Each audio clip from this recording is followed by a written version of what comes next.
Hello everyone, this is Julie Zommers from Truly Madly Deeply Happy, and I'm here today with Alison Monaghan from happysoul.com. G'day Ali, how are you? Hi Julie, I'm really well, thanks. How are you? Good, good. So welcome to our second week on the couch. Is it our second one? Well, it's our second recent one. I think we've had a couple of full starts. And the feedback from the last one's been great. You know, people have sort of commented how much they enjoyed just, you know, really getting the backstage view, I suppose, of our lives as EFT and Matrix Reimprinting practitioners. So, Ali, what sort of week have you had? Have you had lots of clients? Have you been busy? I have had a quiet start to the week. My week gets busier towards the end of the week, so I've got a nice week ahead of me, and yeah, I've had a good week. Yeah, thanks so far. Yeah. I was going to ask you, do you just work 9 to 5, or do you fit people in sort of in the evenings and things like that? I just work one evening a week because, as you know, I've got a little boy, so I've tailored my business around having a life with him and my partner, of course, as well. So so I just tend to work only one night a week, and that's not that late. See, I've got to know myself very well and know when I'm at my optimum, you know, to give to others. So yeah, so just one night a week for me, and then the rest is it tends to be between 9 and 5. Yeah. Yeah. Yeah. I just find my energy so much better during the day, and it's sort of playing havoc with English clients. You know, I find that, you know, you end up working at 9 o'clock at night, and I just, you know, I don't think you're giving your bit. Well, I'm not. Some people are night owls, but I'm not. I'm an early morning person. But anyway, I just thought I'd ask you that. I think most people, if they're really in strife, are willing to take a little bit of time off work, and particularly if they can do it on Skype, they haven't got, you know, travel time getting to and from. They just, you know, have to start work an hour later or something. That's what I'm finding with a couple of clients. Yeah, I think you're right, and it's just opened up a whole new world having Skype now, hasn't it? And I'd say probably about half of my clients are Skype and half come to me. So, and I've seen that transition happen fairly quickly, Julie. So it's good because it means, you know, as practitioners, we're obviously seeing more people. And for the people who are coming, it, like you say, it gives them accessibility. And it's just a case of turning your laptop on. And I think the feeling sometimes for people is, oh, I don't really get how I'm going to heal my issues on the computer. But surprisingly, you can go very deep, and some people find it easier to tune in when they're, you know, the video's gone off and they're just going in the zone and you're guiding them. So I don't know if you find the same.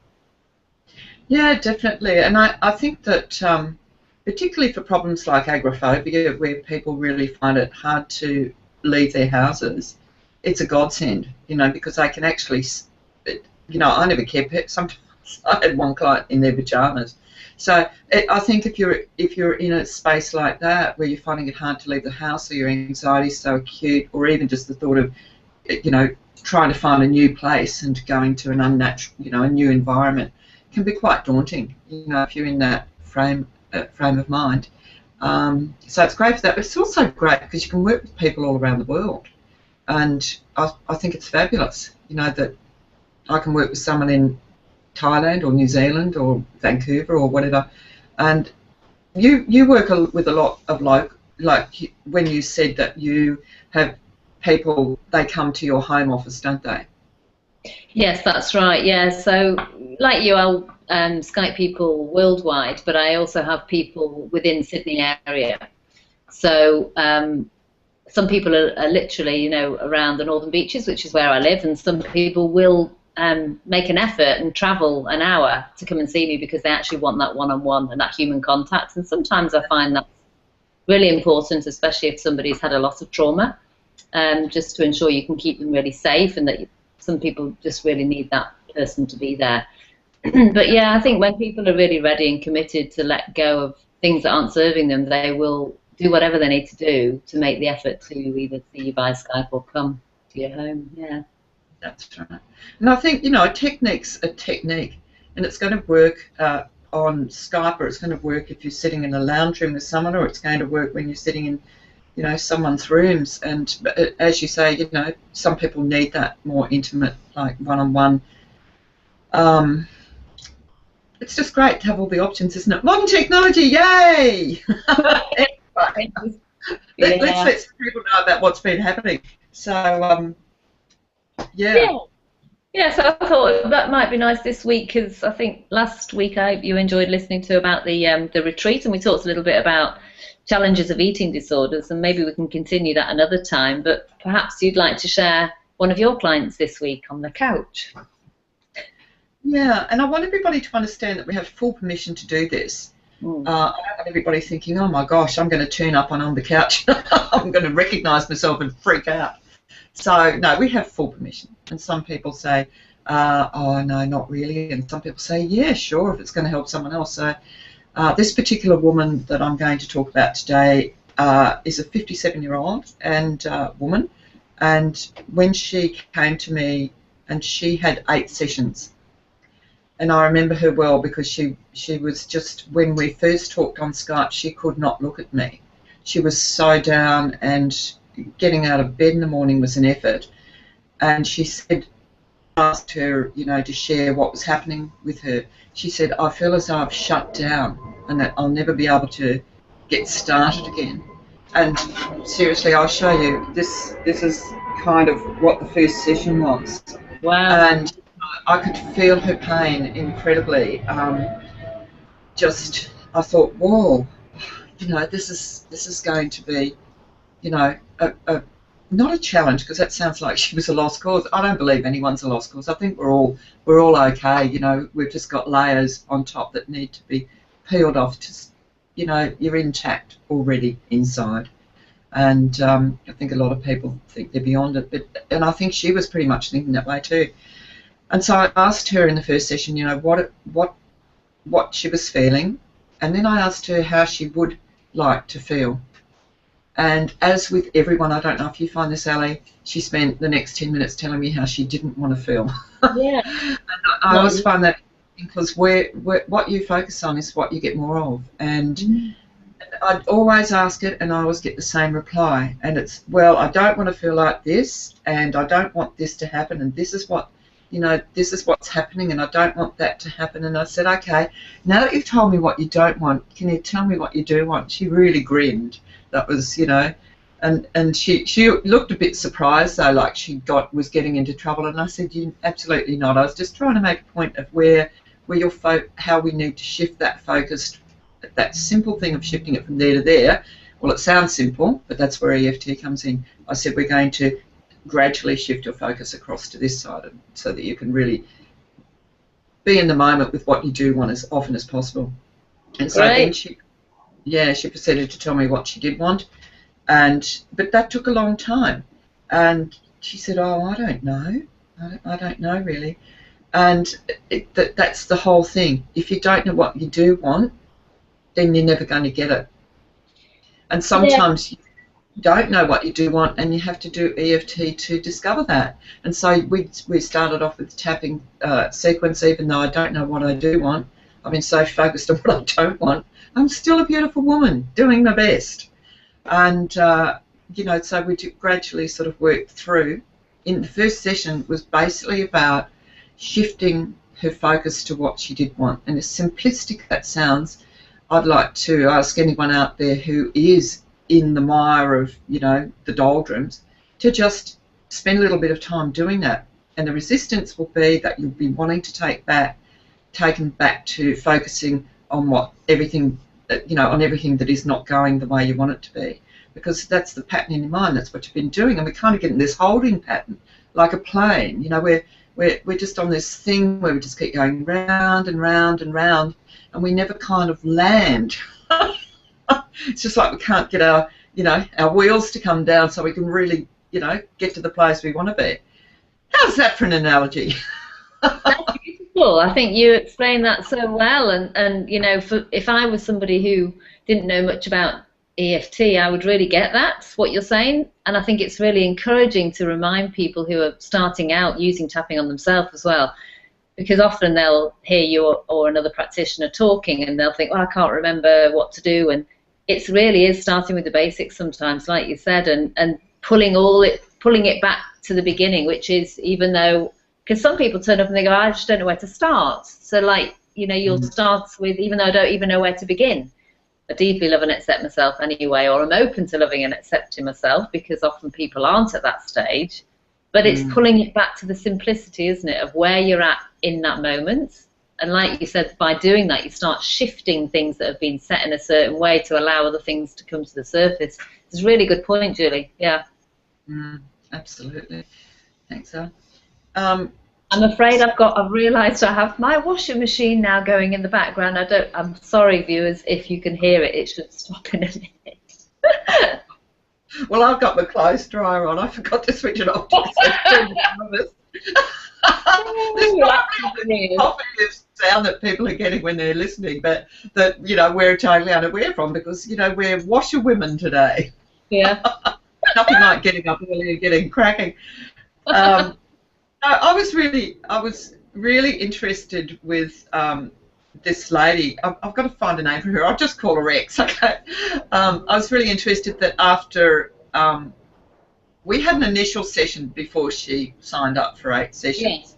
And after the first session, we really, you know, had broken through all that stuff, and I had an email from her saying, "Oh, I don't think I can continue.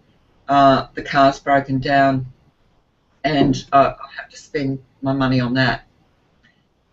And I don't know what it was. There was something in my heart that sort of went, okay, I think I know what's going on here, because a lot of stuff started shifting in that first session. Yeah.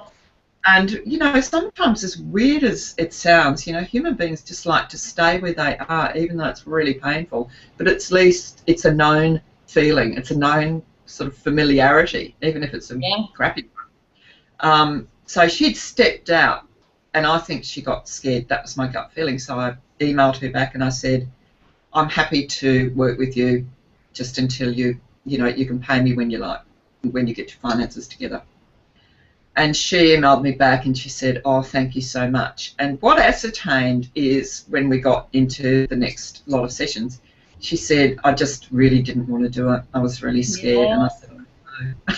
Yeah, yeah. I said, "I know." And then she paid me like the next week. So it really wasn't a monetary issue, but, you know, and I'm not telling stories out of school, because we ourselves were laughing about it. I said, I knew that, because change is scary, and she just had so much courage, that lady, and she's now just flourishing. And don't you love that? I mean, that's why we do what we do. To, you know, when I saw this hanging head at the beginning, and I have to say that, you know, I've had clients like that all the time, but I still have this doubt myself sometimes when somebody's really that down, that low. I just think, wow, I really hope I can help this person. And I suppose that, I don't know if you feel that. Some people are just truly confident, you know. But I guess you really do get invested in the people you're working with, and you really want to make change happen for them. But you actually can't. You can just give them the tools, and it's, you know, and just watch EFT weave its magic. But sometimes I do have moments of doubt. You know, I just think, God, you know, I hope that I can really help this person. Anyway, she flourished really quickly, and she had 2 sessions a week for 4 weeks.